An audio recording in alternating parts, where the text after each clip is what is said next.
शापित चुड़ैल, भाग 2, रीटा का भयावह सच। रीटा की मां की मौत के बाद सबको लगा कि काले जादू का सिलसिला खत्म हो गया, लेकिन असल में यह सिर्फ एक नई भयावह कहानी की शुरुआत थी।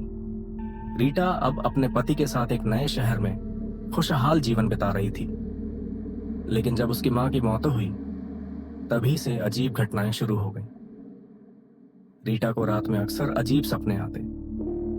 सपनों में उसकी मां एक चुड़ैल के रूप में प्रकट होती, शरीर से सड़े हुए मांस गिर रहे होते और आंखों से काली लपड़ें निकल रही होती।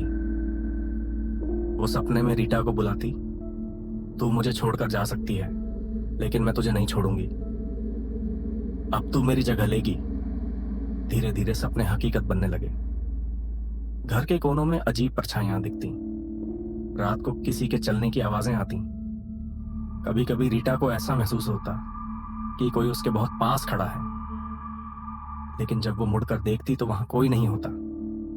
एक दिन रीटा के पति ने देखा कि रीटा के हाथों पर अजीब काले निशान उभर आए हैं, जैसे किसी ने जलते हुए कोयले से उस पर कुछ लिखा हो। रीटा बेहोश हो गई और जब होश आया तो उसकी आवाज बदल चुकी थी। एक गहरी डरावनी आवाज में वो बोल रही थी, अब मैं वापस आ गई हूं, यह शरीर अब मेरा है। रीटा की आंखें लाल हो गई, उसके चेहरे पर काली लकीरें उभर आईं। पूरे घर में खौफ फैल गया। दरवाजे अपने आप खुलने बंद होने लगे, शीशे चटकने लगे और घर में बर्तन गिरने लगे। रीटा के पति और पड़ोसियों ने किसी तांत्रिक को बुलाने का फैसला किया। एक अनुभवी तांत्रिक ने बताया, रीटा की मां ने मरने से पहले अपनी आत्मा को बचाने के लिए अपनी ही बेटी को अभिशाप दे दिया था। अब उसकी आत्मा रीटा के शरीर को अपना ठिकाना बनाना चाहती है। तांत्रिक ने रीटा को एक मंदिर में ले जाने की सलाह दी, लेकिन जैसे ही वो मंदिर की सीढ़ियां चढ़ने लगे, रीटा के शरीर में भयंकर झटके लगने लगे। उसकी आंखों से खून बहने लगा और वो जोर जोर से चिल्लाने लगी, मैं यहां नहीं जाऊंगी, मुझे छोड़ दो, यह शरीर अब मेरा है।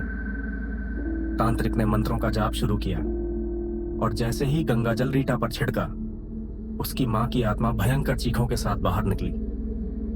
मंदिर के घंटे जोर जोर से बजने लगे। हवाएं तेज हो गईं और पूरी जगह अंधकार में डूब गई। कुछ ही देर बाद रीटा जमीन पर गिर पड़ी, बेहोश हो गई। जब उसे होश आया तो वो अपने पुराने रूप में वापस आ चुकी थी, लेकिन उसकी मां की आत्मा हमेशा के लिए नष्ट हो गई थी। रीटा और उसके पति ने वह शहर छोड़ दिया और कहीं और बस गए।